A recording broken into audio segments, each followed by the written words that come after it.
जय हिंद बच्चों। तो आज हम लोग chapter number 15 air around us की एनसीईआरटी टेक्स्ट बुक की करने वाले हैं एक्सरसाइज प्लस उसके कीवर्ड्स को। तो चलिए बच्चों, पहले हम अपनी एनसीईआरटी टेक्स्ट बुक की कीवर्ड टाइम को स्टार्ट करते हैं। तो chapter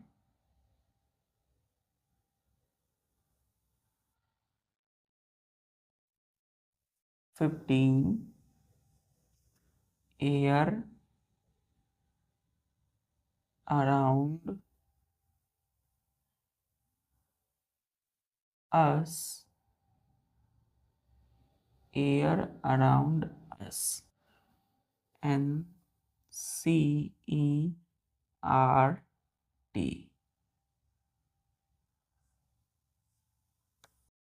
National Council of Educational and Research and Training, NCERT, National Council of Educational Research and Training. Keyword smiling keywords। तो चलिए अपनी पहला कीवर्ड है बच्चों एटमॉस्फेयर। एटमॉस्फेयर, तो एटमॉस्फेयर क्या होता है बच्चों?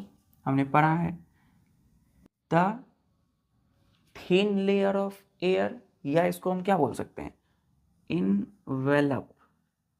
ठीक है, ENVELOPE, इनवेलप मतलब क्या होता है? बाउंड्री। इनवेलप का मतलब क्या होता है? कवरिंग। ठीक है, तो इनवेलप है, कवरिंग है किसकी? एयर की। Envelope of air that surrounds the earth is called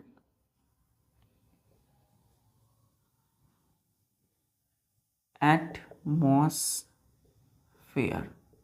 ठीक है, एटमॉस्फेयर ये हमारी अर्थ है।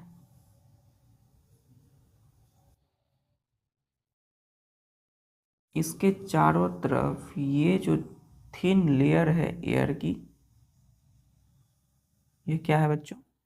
थिन लेयर है ऑफ एयर। हमने इसमें जो डिफाइन किया है उसमें क्या लिखा है? इनवेलप। इनवेलप का मतलब थिन लेयर। ठीक है, थिन लेयर के जगह हमने क्या लिखा है यहाँ? एक वर्ड में इनवेलप। किसकी? तो ऑफ एयर, हवा की। तो हमारी अर्थ के चारों तरफ जो भी पतली लेयर है एयर की, जिसमें कई सारे गैसेस हैं, इसी को क्या बोलते हैं? एटमॉस्फेयर। मॉस्फेयर। चलिए, क्लियर है? ये पतली पतली जो लेयर देख रहे हैं अर्थ के चारों तरफ, that is called atmosphere. Envelope clear है बच्चों? कवरिंग, चारों तरफ की कवरिंग। दूसरा कीवर्ड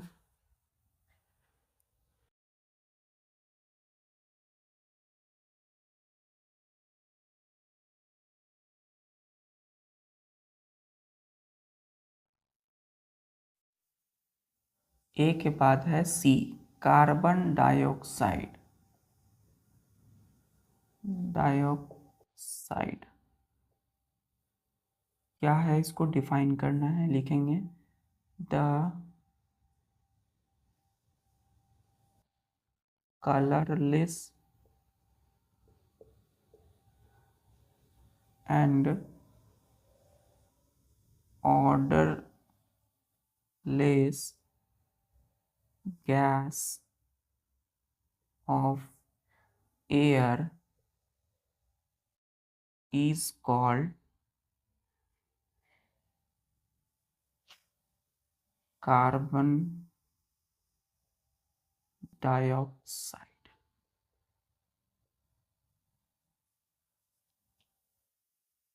द कलरलेस, कोई कलर नहीं है, एंड ऑर्डरलेस, कोई स्मेल नहीं है इसमें, gas off air is called carbon dioxide. हमने बोला था, क्या इसके टेस्ट भी होते हैं या नहीं? टेस्ट होते हैं, टेस्टलेस नहीं है, like oxygen nitrogen. Oxygen nitrogen tasteless है, लेकिन कार्बन डाइऑक्साइड की टेस्ट होती है सावर इन टेस्ट। क्लियर? खट्टे होते हैं। तीसरा, सी से कार्बन डाइऑक्साइड और सी से है कंपोजिशन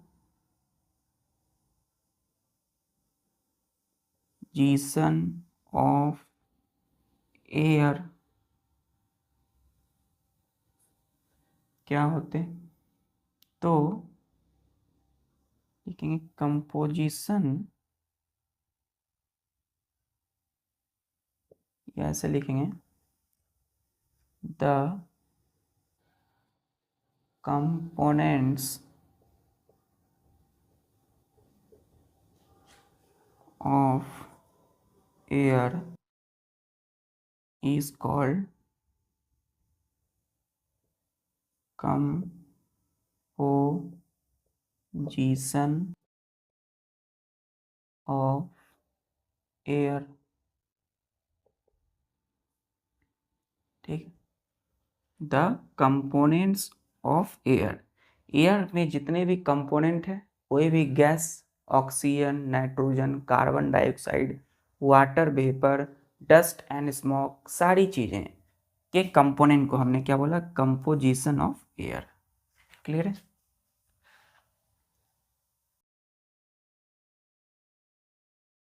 आते हैं ओ से है ऑक्सीजन।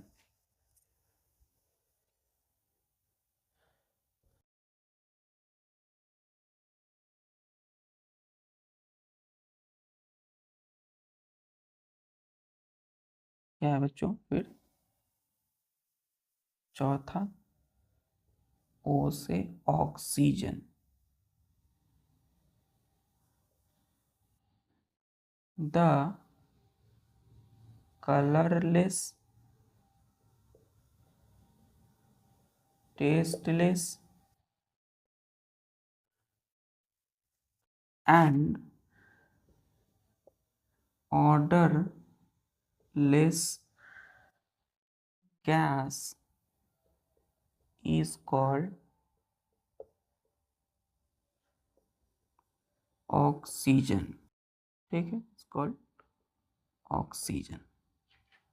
हमने बोला द कलरलेस, कोई कलर नहीं, tasteless and odourless gas is called oxygen. पांचवा, एन से नाइट्रोजन। नाइट्रोजन, ठीक, इसमें भी सेम है, the colourless, tasteless and odorless gas is called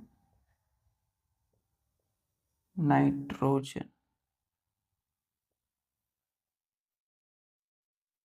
nitrogen. तो कलरलेस, टेस्टलेस एंड ऑडरलेस जो गैस है उसको क्या बोला हमने? नाइट्रोजन। दोनों का डेफिनेशन सेम है, लेकिन परसेंटेज क्या है बच्चों? ऑक्सीजन 21% है एयर में, नाइट्रोजन कितने हैं? 78%। 78%। क्लियर है?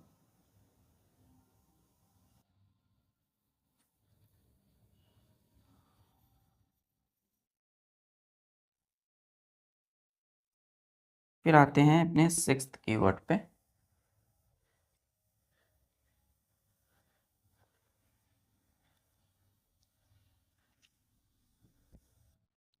Smog, SMOKE।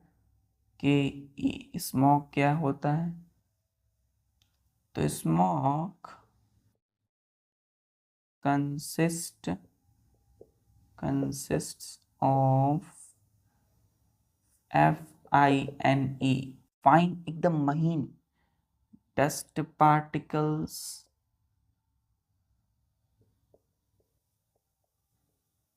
And few gases, कुछ गैस। तो डस्ट पार्टिकल एकदम महीन, फाइन मतलब एकदम महीन डस्ट पार्टिकल और फ्यू गैसेस से बने होते हैं स्मोक। क्लियर है। 7th में विंड मिल, डब्ल्यू से विंड मिल क्या होता है? A machine used to draw water from ground is called windmill।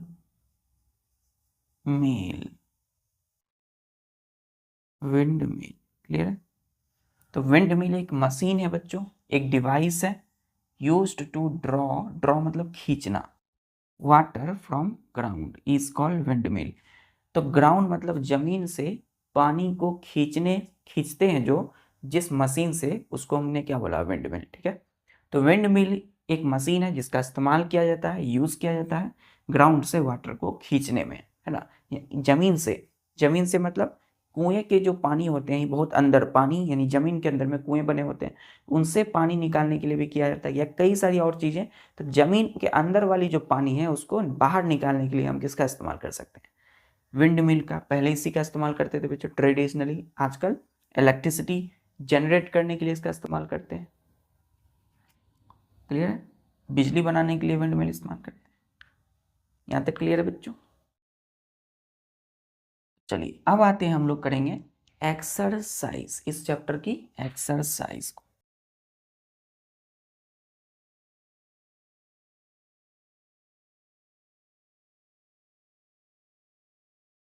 देखिए पहला क्वेश्चन है NCERT एक्सरसाइज। ठीक है। क्वेश्चन नंबर फर्स्ट कि what is the composition of air। यही क्वेश्चन है कि what is the composition of air. Air के कंपोजिशन क्या है?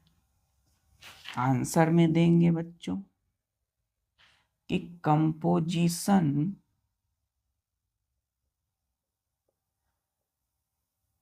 Of air means what is air made up of. ठीक है।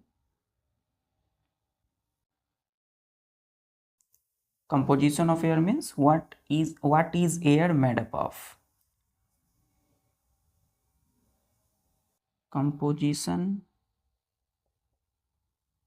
of air are, पहला लिखिएगा वाटर वेपर। ठीक है, पहला वाटर वेपर है, दूसरा है एयर में वाटर वेपर है बच्चों, दूसरा नाइट्रोजन है। ठीक है, एयर में नाइट्रोजन है 71% है। ठीक, 3 ऑक्सीजन जो कि 21% है। चौथा कार्बन डाइऑक्साइड है। ठीक है, ये 0.03% है। और भी अदर गैसेस हैं, है ना, जैसे कि हीलियम, आर्गन, ARGON आर्गन 0.001% है। ठीक, तो यही है एयर में कौन कौन सी चीज़ें पाई जाती हैं और उसकी परसेंटेज। वाटर वेपर बच्चों, वाटर वेपर और प्लस डस्ट और स्मोक मिला करके 1% होता है। ठीक है, तो मतलब हम कह सकते हैं तरह से कि 1% होते हैं। ठीक है, तो वाटर वेपर नाइट्रोजन 78, ऑक्सीजन 21, और कार्बन डाइऑक्साइड 0.03%, हीलियम आर्गन 0.01%।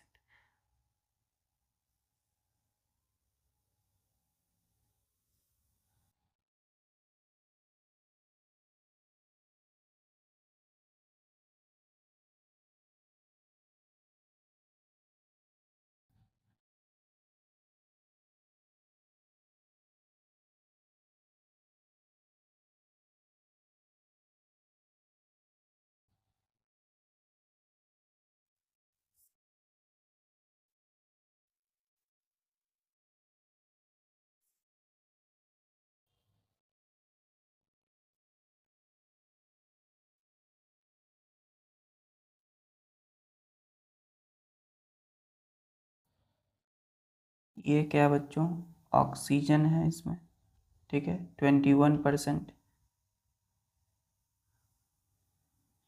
और ये जो आप देख रहे हैं ये क्या है,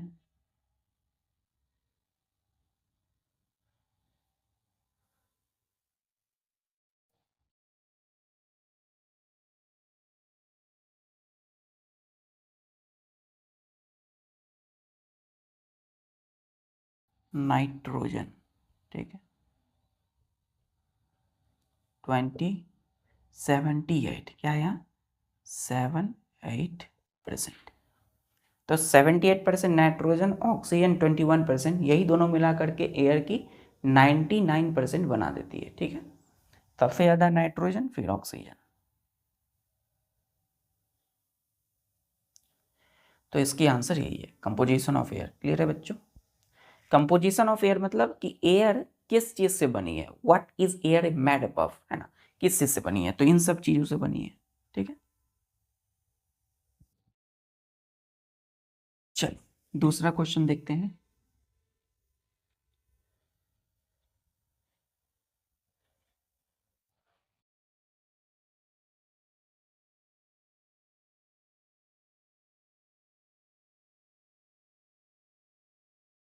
दूसरा है कि which gas in the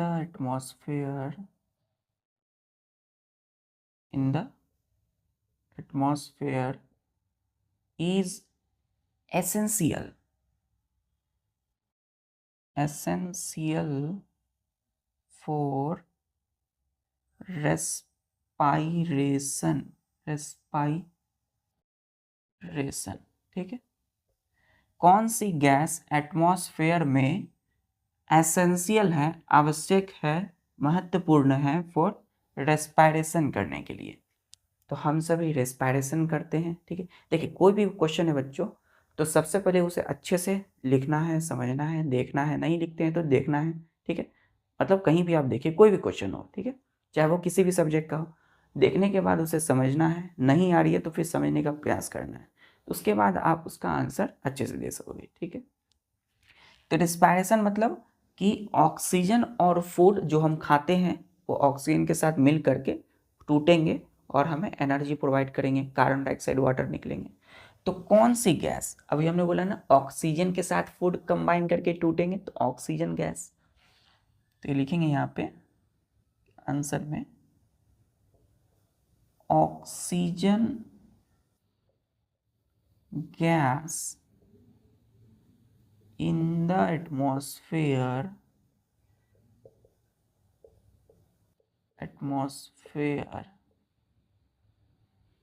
is essential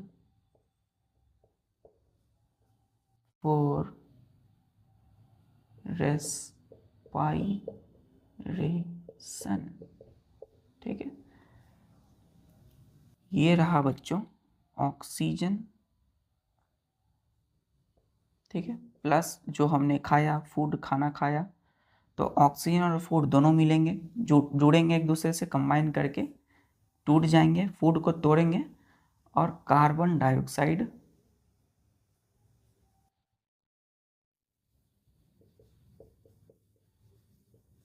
plus water plus energy को निकालेंगे, ठीक है, और एनर्जी हमारी बॉडी को मिल जाएगी।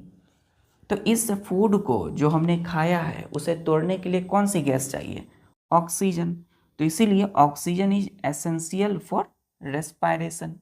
क्लियर हो रहा है इस रिएक्शन से? चलिए आते हैं बच्चों तीसरा क्वेश्चन पे।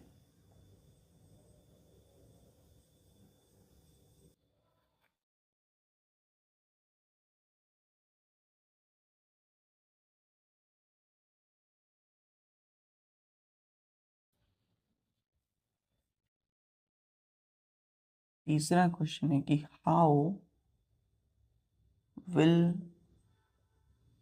You prove that, how will you prove, आप ये कैसे साबित कर सकते हो कि एयर यानी कि हवा, एयर सपोर्ट्स बर्निंग। ठीक है, आप ये कैसे सिद्ध या प्रूव करोगे, कैसे ये साबित करोगे कि एयर जो है बच्चों वो बर्निंग को सपोर्ट करती है। हमने एक शॉर्ट्स में बताया था क्या, कि जैसे ही हमने कैंडल लिया, उसे जलाया, लाइट किया, उसके ऊपर हमने ग्लास जार रख दिया, फिर देखा कि वो फ्लेम धीरे धीरे बुझ गई, मतलब जलना बंद हो गई। क्यों हुआ? क्योंकि बच्चों ऑक्सीजन की कमी की वजह से। तो इसमें आंसर देंगे हम लोग, नहीं देखा है तो आप देख सकते हो शॉर्ट्स को, कि how will you prove that कि एयर सपोर्ट बर्निंग। हमने ये पढ़ा है कि air is the supporter of life and combustion, तो बर्निंग को तो सपोर्ट करेंगे, कोई भी चीज जलेगी तो उसको सपोर्ट करेंगे। ठीक है, हम लिखेंगे यहाँ पे टू प्रूव, यहाँ प्रूव करना है हमें दैट एयर सपोर्ट्स, सपोर्ट मतलब मदद करना, सपोर्ट मतलब सहायता करना, किसको?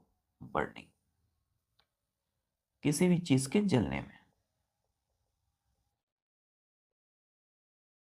तो step number first, light a candle. ठीक है, एक कैंडल हमने जलाया and place a glass jar over it. ठीक, हमने बच्चों क्या किया, यहाँ पे एक कैंडल जला ली। ठीक है, मैचिस स्टिक, माचिस द्वारा कैंडल जल गई। अब इस कैंडल ये जल रही है, जल क्यों रही है? क्योंकि एयर होंगे आसपास में, एयर में ऑक्सीजन होंगे। इस कैंडल के ऊपर हमने प्लेस किया एक ग्लास जार ओवर इट, मतलब इसके ऊपर हमने एक ग्लास को रख दिया, ग्लास जार को। ठीक है, क्या किया हमने यहाँ पे, ध्यान से देखिए,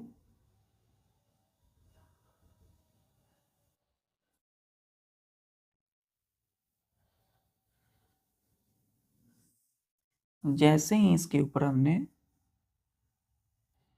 एक ग्लास जार रख दिया बच्चों, ये है बच्चों इनवर्टेड, मतलब उल्टा, ग्लास को हमने उल्टा रखा है।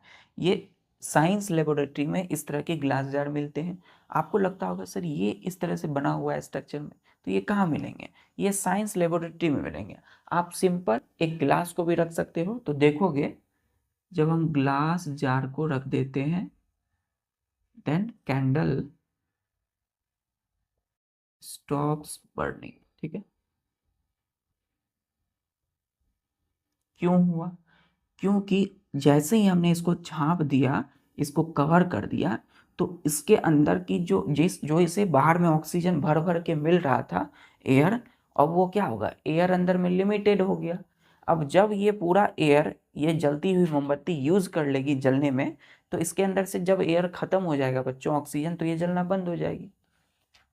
तो कब होगा? जब इसे ग्लास जार से कवर करेंगे, तो क्या होगा? दूसरा में observe the flame, FLAME, flame. इस जलती हुई मोमबत्ती को इसके अंदर में आप क्या कीजिए, देखिए, अभी जल रही है। ठीक है, फ्लेम विच, लिखिएगा विच eventually extinguish। ये वर्ड बहुत ही अच्छी है, कूल है। एक्सटिंग्विश मतलब बुझ जाना, बोलते हैं कोई चीज़ बुझ गई है मतलब जलना बंद हो गई है ना। ड्यू टू, किसकी, क्यों बंद हो गई जलना? ड्यू टू LACK, लेक मतलब कमी, किसकी कमी? Lack of air. ठीक है, लैक ऑफ एयर, ब्रैकेट में लिखिएगा ऑक्सीजन। जलते जलते हमने देखा कि ये धीरे धीरे बुझ गई, ठीक है, जलना बंद हो गई, अंदर से धुआं आने लगा, और यहाँ पर धीरे धीरे क्या होने लगा? डार्क स्पॉट बनने लगा। मतलब कि ये जब बुझी तो यहाँ पे क्या होने लगे? कार्बन डाइऑक्साइड जमा होने लगे। ठीक है, इसको ऊपर भागने का कहीं भी जगह नहीं मिला, तो इसी के यहीं पे क्या होने लगे? ब्लैक स्पॉट, ब्लैक स्पॉट है SPOT किसकी? CO2, carbon dioxide. तीसरा स्टेप में देखिए, रिमूव द जार। अब जब बुझ गई उसके बाद हमने इस जार को हटाया तो फिर से 12, तो ये कैंडल क्या हो गई? फिर से जलने लगेगी। क्यों? क्योंकि इससे भर भर के एयर मिलेगा, एयर से ऑक्सीजन मिलेगी तो ये जलने लगेगी। कैंडल विल, ऐसे लिखिए, फ्लैम, जो जलती फ्लैम किसको बोलते हैं? जलती हुई, इसको फ्लैम। विल री, RE, री हाइफन इग्नाइट। ठीक, उसके बाद क्या हुआ बच्चों? Full stop. इग्नाइट का मतलब जलना, तो फ्लैम फिर से क्या होगी? जलने लगेगी। कब? जब इसे हम हटा देंगे ग्लास जार को। तो ये आपका आंसर हुआ। पहले हमने कैंडल जलाया, लाइट किया, लाइट मतलब जलाया, उसके बाद उसके ऊपर ग्लास जार रख दिया, फिर ऑब्जर्व किया फ्लैम को, जलती हुई मोमबत्ती बुझ गई, विच इवेंचुअली मतलब अचानक से एक्सटिंग्विश हो गई, बुझ गई, due to lack of air मतलब ऑक्सीजन। देन हमने रिमूव कर दिया, हटा दिया इस जार को, and then flame will reignite, फिर से जलने लगेगी। तो ये बताती है कि, प्रूव कर रहा है कि एयर सपोर्ट्स बर्निंग। यहाँ पे एयर है तो जल रहे हैं, यहाँ नहीं है तो नहीं जल रहे। क्लियर है?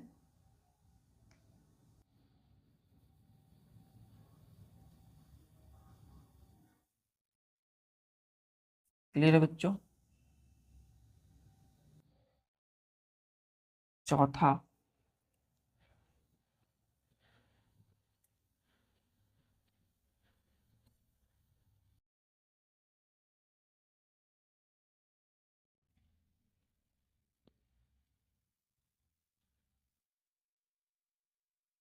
कि हाउ विल यू शो। अब यहाँ क्या बोल रहा है? आप कैसे दर्शाओगे या कैसे दिखाओगे दैट की air is dissolved in water. ठीक है, एयर जो है वो वाटर में घुले होते हैं, मिले होते हैं। कैसे बताओगे कि पानी में भी एयर होते हैं? आंसर लिखेंगे कि to show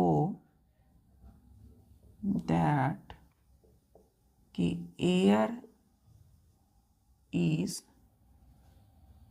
dissolved in water।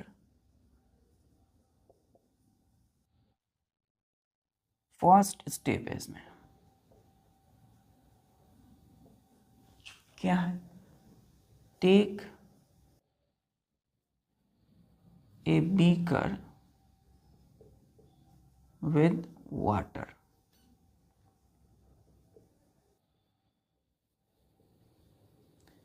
and keep it on tripod stand।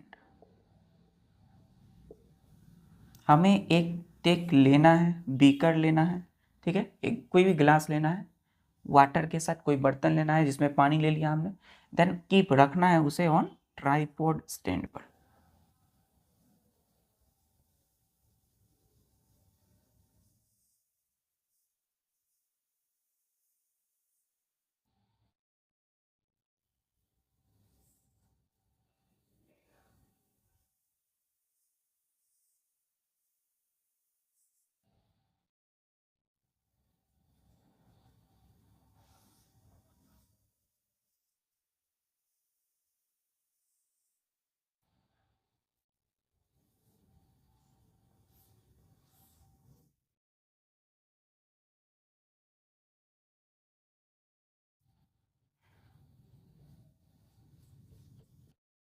ये लकड़ी, यहाँ आग लगा दिया हमने, ये क्या है, फायर है, ठीक है, आग लगाया, फायर।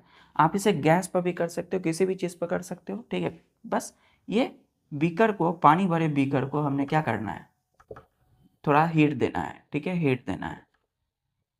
तो हमने बीकर ले लिया पानी से भरा हुआ।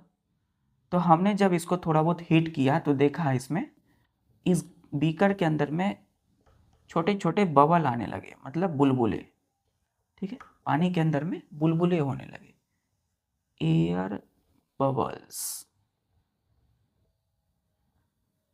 अपीयर, अपीयर मतलब इसमें दिखने लगे, ठीक है। दूसरा क्या किया हमने, इसको हीट, गर्म किया, the beaker, heat the beaker, comma, tiny bubbles appear inside water, inside water in beaker, ठीक है, inside beaker with water, ठीक। तो पानी से भरा हुआ जो बीकर है बच्चों, इसके अंदर में एक छोटे छोटे बबल्स आने लगे, दिखने लगे। कब? जब हमने इस बीकर को हीट किया, गर्म किया, खौलाया, मतलब खौलाया नहीं, अब देखिए, बॉयल होने से पहले हमने बोला था ना, इसे झांक करके देखेंगे, तो बॉयल होने से पहले जब यह वाटर वाटर वेपर में बदले, बॉयल हो से पहले ये छोटे छोटे बबल आने लगेंगे, है ना, एकदम बबल्स फुटने लगेगा, ठीक है। तो ये जब बबल आने लगेंगे अंदर, उसका मतलब है कि वाटर में एयर है ना। तीज हो गया बच्चों, दूसरे स्टेप में ही क्लियर है। दिस टाइनी, छोटे छोटे bubbles are of air which was dissolved in water, जो कि पानी में क्या हो रहे हुए थे, छोटे छोटे बबल आने लगे, इसका मतलब पानी में पहले से एयर घुले थे, डिजॉल्व थे। तो इस तरह से हमने दिखा दिया कि air is dissolved in water. Clear? ये एक्टिविटी सही है आंसर। चल क्लियर बच्चों, चौथा क्वेश्चन। अब हम आएंगे अपने 5वें नंबर क्वेश्चन पे।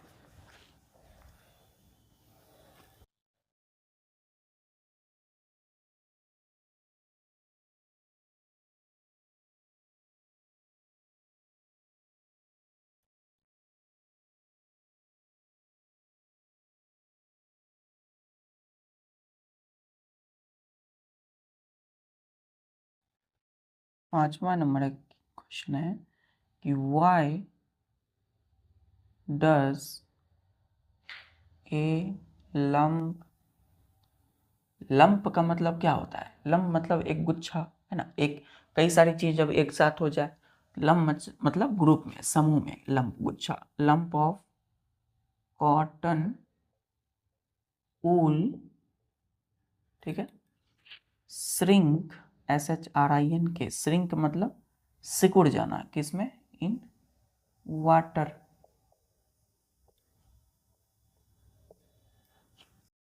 क्वेश्चन बोल रहा है कि क्यों बच्चों एक कॉटन ऊल जो है, कॉटन की जो ऊन होती है, ऊल, कॉटन ऊल यानी कि कॉटन की जो बॉल होती है, ठीक है, कॉटन बॉल ग्रुप में होता है, गुच्छा में होता है, उसी को बोलते हैं लंप ऑफ कॉटन ऊल। वो जब पानी में देते हैं तो वह सिकुड़ क्यों जाती है? Why does a lump of cotton wool shrink in water? Shrink, सिकुड़ता क्यों है बच्चों? चलिए, तो इसमें आंसर देंगे कि ए lump of cotton wool shrink in water because a lump of cotton wool contain a lot of air in spaces between its fibers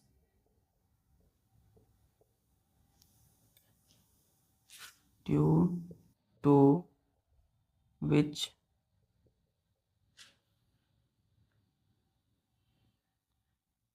it shrinks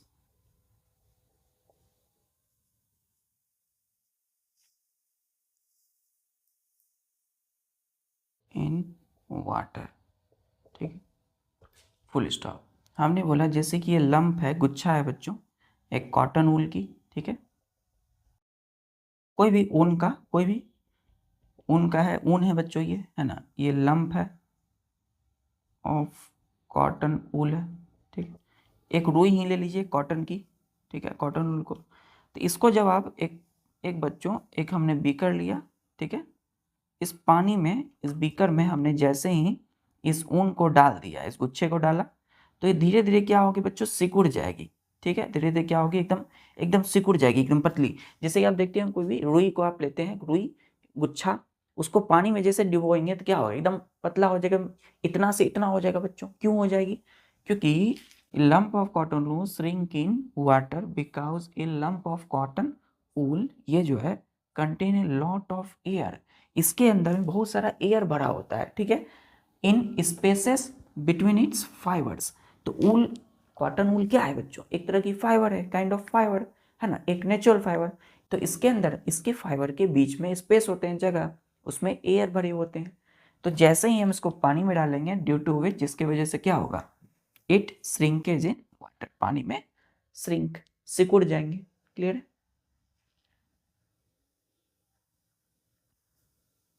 clear है बच्चों? तो गीला, एकदम गीला हो जाएगा, एकदम एकदम सिकुड़ा टाइप का लगेगा, ठीक है। तो इसके अंदर में भर भर के क्या है, एयर है, इसके खाली जगह में फाइबर की, इसके आंसर है। क्लियर है यहां तक? चलिए 6 नंबर क्वेश्चन है।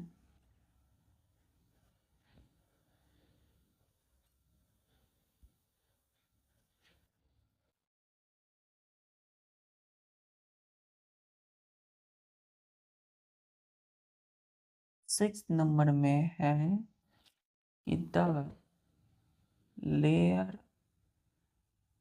Of air around the earth is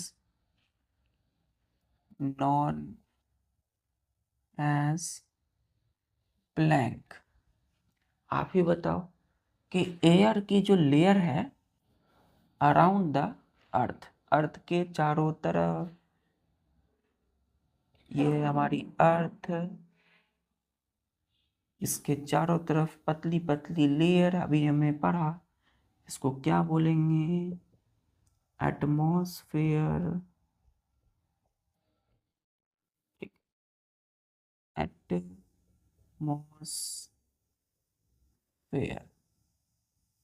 ठीक है, answer clear. 7th number question में है कि द कंपोजिशन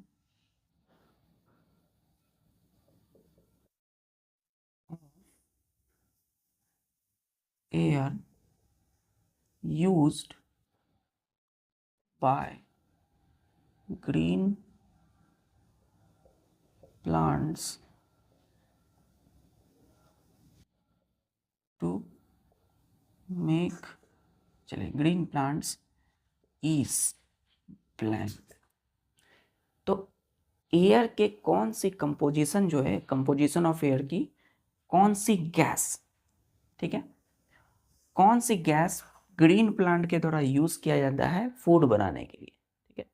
तो इसमें आंसर होगा carbon dioxide, carbon dioxide answer है।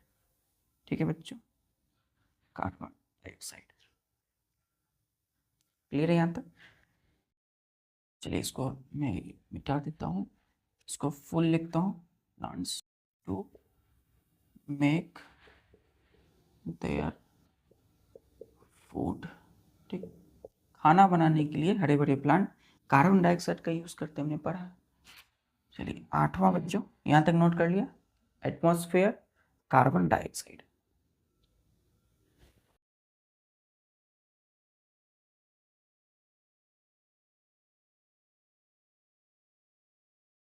फिर 8वां क्वेश्चन है कि list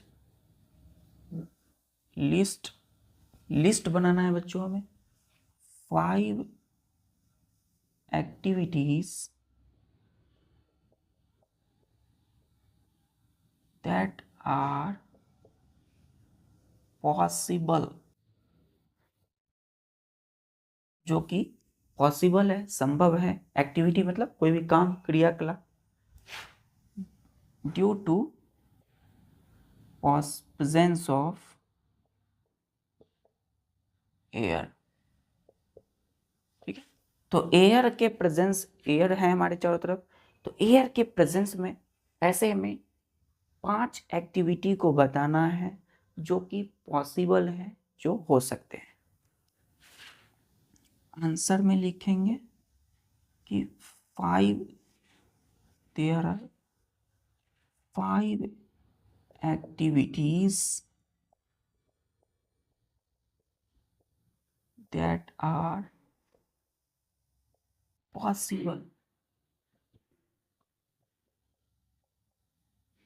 due to presence of air. ठीक, 5 है, हमें 5 का नाम लिखना है। पहला ब्रीदिंग, बी से ब्रीदिंग। ठीक है, फिर दूसरा, हम सांसें लेते हैं, ऑक्सीजन की वजह से हो पा रहा है ये। फिर बी से बर्निंग, तो कोई भी चीज को हम जलाते हैं, चाहे वो लकड़ी हो, कोयला हो, कोल हो, वुड हो, या पेट्रोल डीजल जलती है, किसकी वजह से? एयर के प्रेजेंस में। तीसरा फ्लाइंग, एरोप्लेन से लेकर के किसी भी बर्ड, चिड़िया है, या कई सारे एनिमल, छोटे छोटे इंसेक्ट की उड़ने तक, वो जो उड़ते हैं किसकी वजह से? एयर के प्रेजेंस में उड़ रहे हैं बच्चों। ब्रीदिंग, हम सांस ले रहे हैं, ये भी है। बर्निंग, कोई चीज जल रही है, वो भी है। फ्लाइंग, कोई उड़ रहे हैं, तो वो भी हो रहा है। SAILING, selling. सेलिंग मतलब जो भी नाव चल रही है, शिप, जहाज, बड़े बड़े मूवमेंट हो रही है, किसके वजह से? एयर के प्रेजेंस में। 5 एक्टिविटी। 5वां होगा, हमने बोला वर्किंग ऑफ विंड मिल। ठीक, तो ये जो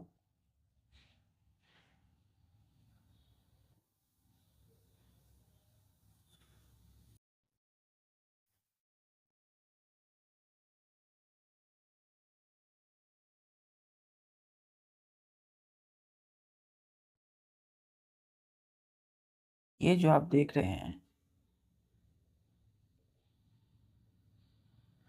ये पवन चक्की। ठीक है,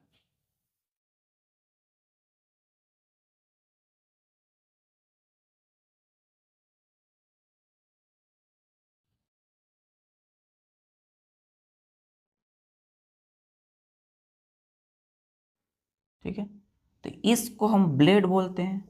तो ये ब्लेड जो है पवन चक्की की, ये पंखी किसके वजह से मूव कर रही है? विंड, बहती हुई हवा। अगर हवा नहीं होंगे तो विंड मिल काम कैसे करेंगे? ठीक है, पानी निकालने, इलेक्ट्रिसिटी जनरेट करने।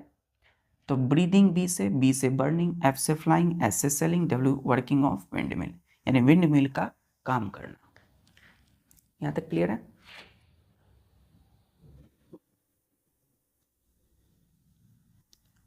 चलिए आते हैं आखिरी,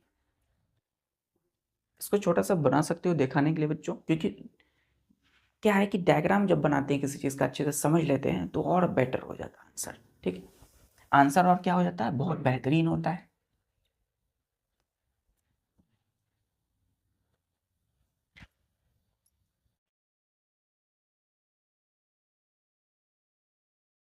नंबर क्वेश्चन,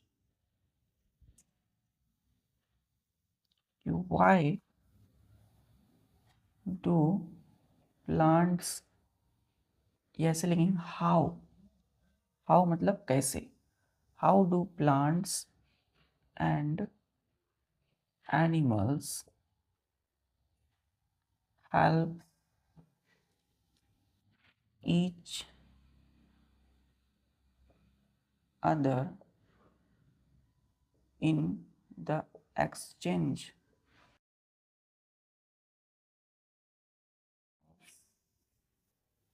gases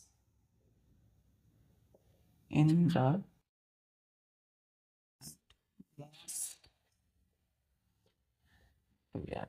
ठीक है, एटमॉस्फेयर में जो प्लांट हैं, कैसे कोई प्लांट, पेड़ पौधे, एनिमल मतलब जीव जंतु, वो हेल्प, एक दूसरे को हेल्प करते हैं, हेल्प ईच अदर, मतलब प्लांट और एनिमल एक दूसरे को कैसे हेल्प करते हैं in the exchange of gases in the atmosphere.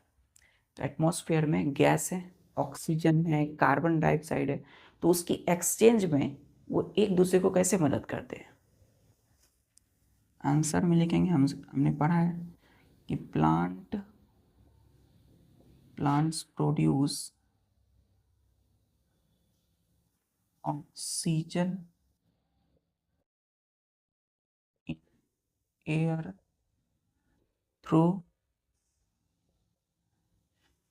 Through photosynthesis. ठीक है, which is essential for animal life,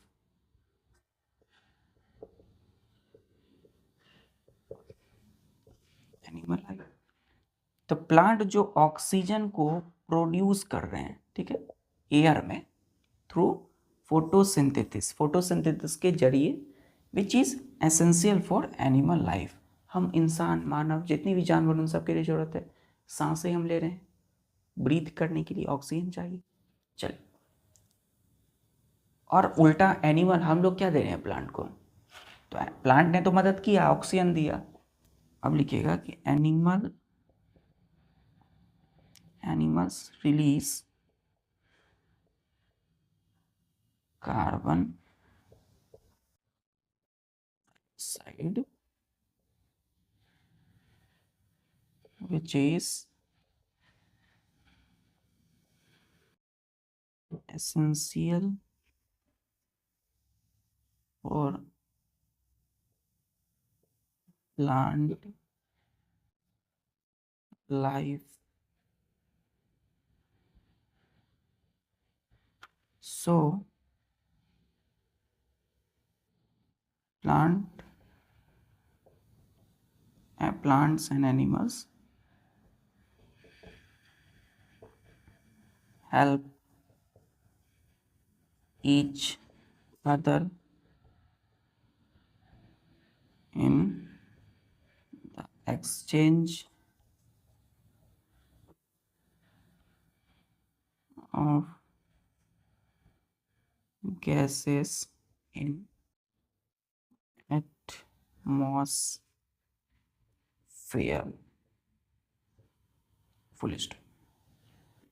अब एनिमल जो है वो रिलीज करते हैं कार्बन डाइऑक्साइड को, जो कि एसेंशियल है किसके लिए, प्लांट लाइफ के लिए, प्लांट्स लाइफ के लिए।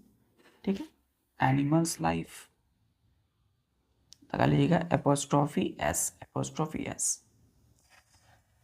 तो हमने सांस लिया, छोड़ा, ऑक्सीजन अंदर लिया, कार्बन डाइऑक्साइड बाहर दिया। ठीक, तो कार्बन डाइऑक्साइड जो है वो प्लांट लाइफ के लिए क्यों चाहिए? फूड बनाने के लिए। फोटोसिंथेसिस में कार्बन डाइऑक्साइड यूज होता है, हमने पढ़ा है। Getting to know plant, chapter number 7 बच्चों। ये रहा आंसर। आप आंसर लिखते हैं इस तरह से लिखना है, कोई मेन इंपॉर्टेंट पॉइंट जो आपको लग रहा है कि ये बहुत इंपॉर्टेंट है उसको हाईलाइट करेंगे, अंडरलाइन कर देंगे इस तरह से, ठीक है, और ज़्यादा अट्रैक्टिव होगा आपकी आंसर। चलिए ठीक है बच्चों, मिलते हैं नेक्स्ट लेक्चर में। तब तक के लिए अपने सभी काम को करते हुए पढ़ाई को जारी रखिए। जय हिंद।